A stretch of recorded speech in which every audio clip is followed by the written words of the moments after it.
Return of the Mount Hua Sect, Chapter 150. Anyone who touches my stuff is dead. They're going to catch up. Damn, infinite light of Buddha. Hua Sanja, who almost swore, corrected his words into a sutra. His mistake indicated that his heart was anxious right now. Just how did this happen? There was nothing wrong with getting into the sword tomb. No, it was the same even after that as well. Even if all the people gathered out there came into the tomb too, Hua Sanja wouldn't have paid much attention because none of them were strong enough to go against wudang. However, the number of people who came in was smaller than he expected, and among those who gathered, only the strong ones entered, which twisted the situation into something he hadn't expected. At first glance, it must have been a good situation for Wudang, who entered the tomb first. However, things didn't always work according to plans. If there were so many people, then reaching an agreement would be tough. However, if the number of people was small, there would be an easier exchange of opinions.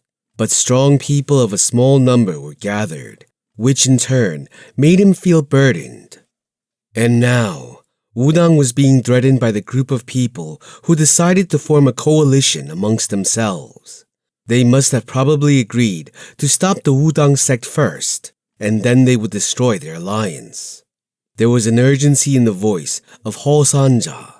Why is it so wide? This place will have to end soon. Hua Sanja didn't seem to feel relieved. Damn it. What the hell was Yaksun thinking when he created this place? It is often the case that traps are laid when it comes to treasure. Usually, the treasure is hidden for direct descendants and not for strangers, hence the traps. But who wouldn't be excited to enter a treasure tomb? And this is why places with treasures could only be entered by strong people who were qualified enough to handle the traps. But wasn't this the tomb of Yaksun? Yaksun, a person who helped people. Who would have imagined that a tomb of such a man would be filled with so many traps? This is weirdly horrible. Hua Sanja had already passed the test of death several times. As they were moving ahead, their group was the first to deal with the traps. The falling ceiling, a trap where the floor rose up, and in addition to that, there were many more terrifying traps that genuinely scared him. There were traps awaiting them in the front, and those who tried to stop them from behind were hoping that it would take the Wudang sect down. There had only been a few situations in his life that were so painful. Hua Sanja bit his lip. This is no coincidence. He kept thinking that someone intentionally made the situation like this. He knew it was unlikely, but the thought didn't leave his mind. Wasn't it strange that there was no one who blocked their entry, and the ones who entered were only the strong ones? Could it be that little brat? He thought of the man called Chungmyong of Mount Hua gathering the people by giving out the information about the sword tomb and wondered if it was him who did this. But then he shook his head. It felt too far-fetched. That little brat couldn't have planned this far ahead and done this. It was difficult to predict what kind of person he was, but this wasn't something a man without any experience in Kangho could do. Moreover, wasn't this a situation where not even a single elder of Mount Hua had come to Nanyang? Baekchun? Maybe that disciple could lead others. But it was a delusion to think that people who had never stepped out of their clan could have anticipated everything and come up with such a plan. Elder, they're coming! Hua Sanja exhaled. Hogong, yes, Sayong. Stop as many as you possibly can. Lead our disciples and bind the feet of our pursuers. And Sayong, I will lead a few of them and advance quickly. Yes! Hogong answered firmly and moved back. Junhyun, Mugil, Mupyeong, follow me. We need to get our hands on the pill. Yes! Hua Sanja quickly jumped ahead. Taking precautions to check the rear with their entire group would lead them to losing a lot of time. It would be a greater burden for those who stayed back if Hua Sanja got caught up by the ones rushing ahead. Even if it meant making sacrifices, he needed to get that pill. He needed to get the soul vitality pill. Hua Sanja, who was widening the distance, clenched his teeth. "Stay down!" Pat, pat, pat, pat, pat, pat. As soon as he said that, sharp arrows fell immediately in front of them. Seeing the arrows, which were glowing green, it was clear that they had poison on them. "Yaksun!" Hua Sanja used his sword to deflect the arrows, which were coming in from all directions. Not a single arrow passed through the sword. "Yaksun, the man who made medicines and pills, is dealing with poison. What the hell is this place?" And that wasn't the end. "Elder, I feel a presence ahead." Hua Sanja frowned at Jin Hyun's words. He couldn't feel any ki, so why was this disciple saying? It was then. Hua Sanja stopped running and looked ahead in disbelief. In the dark, something was moving in the darkness, which they couldn't see with their naked eyes. They became panicked as they realized that there was something moving ahead of them that they couldn't detect. Hua Sanja frowned, holding the sword. "I don't feel any vitality from it." Something was moving, but there didn't seem to be life in it. If it was moving, then logically it had to have life in it, but he could feel nothing of the sort. What was moving then?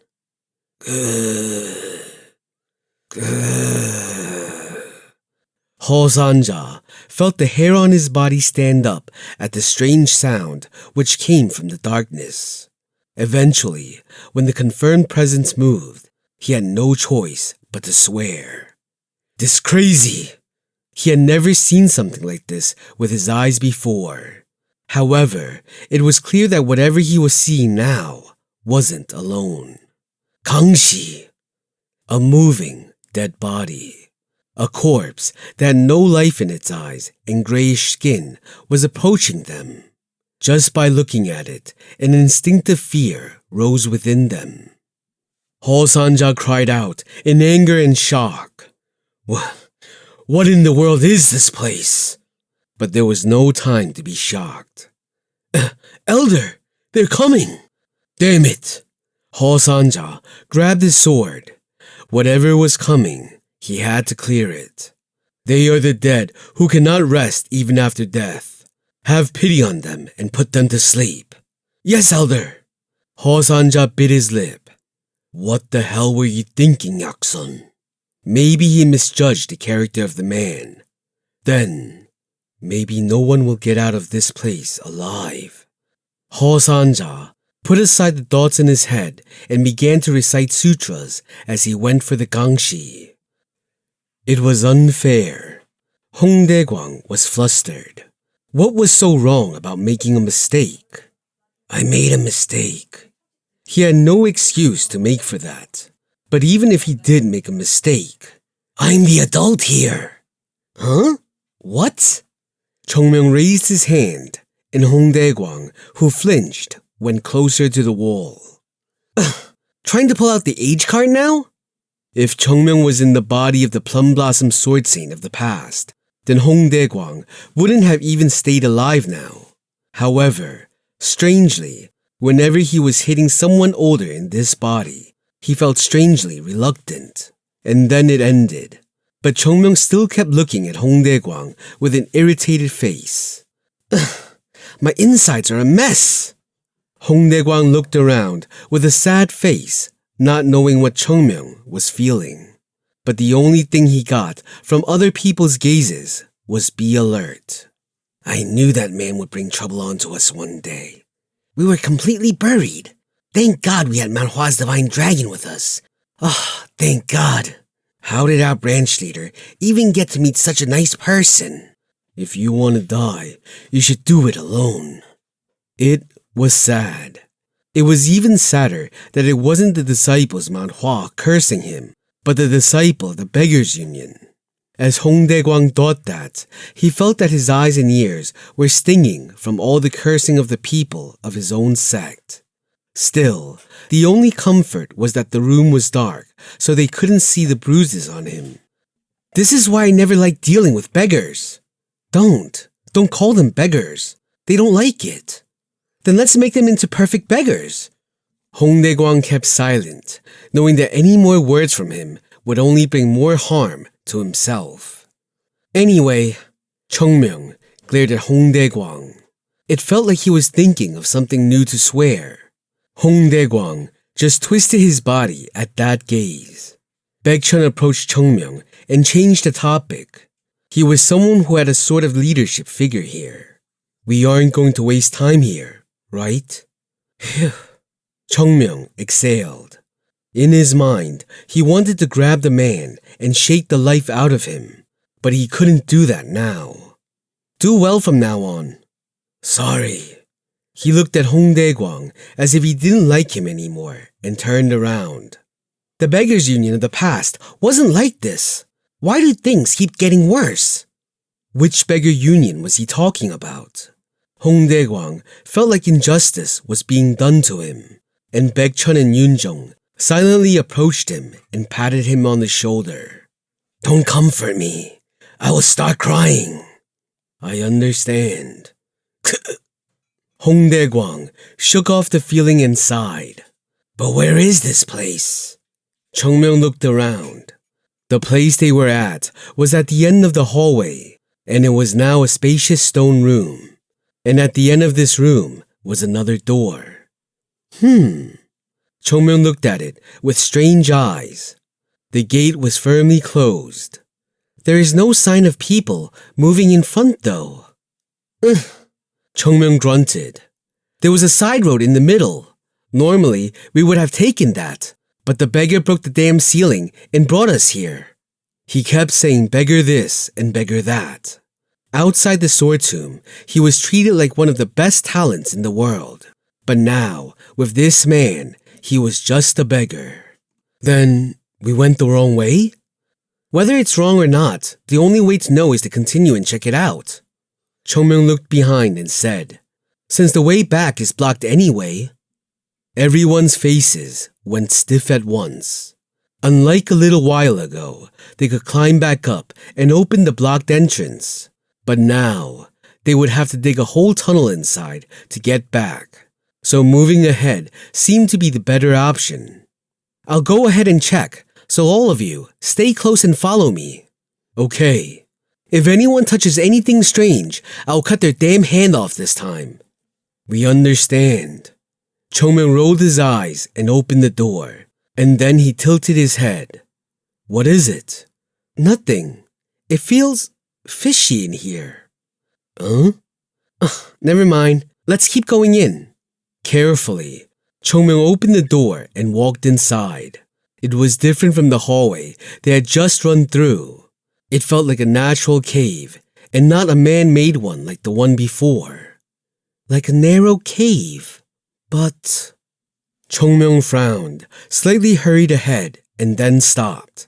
It felt like they had been in this place for a long time. Don't make a sound. Okay. I said not to make a sound. I didn't. Then what is that sound? Did I make it then? Did I?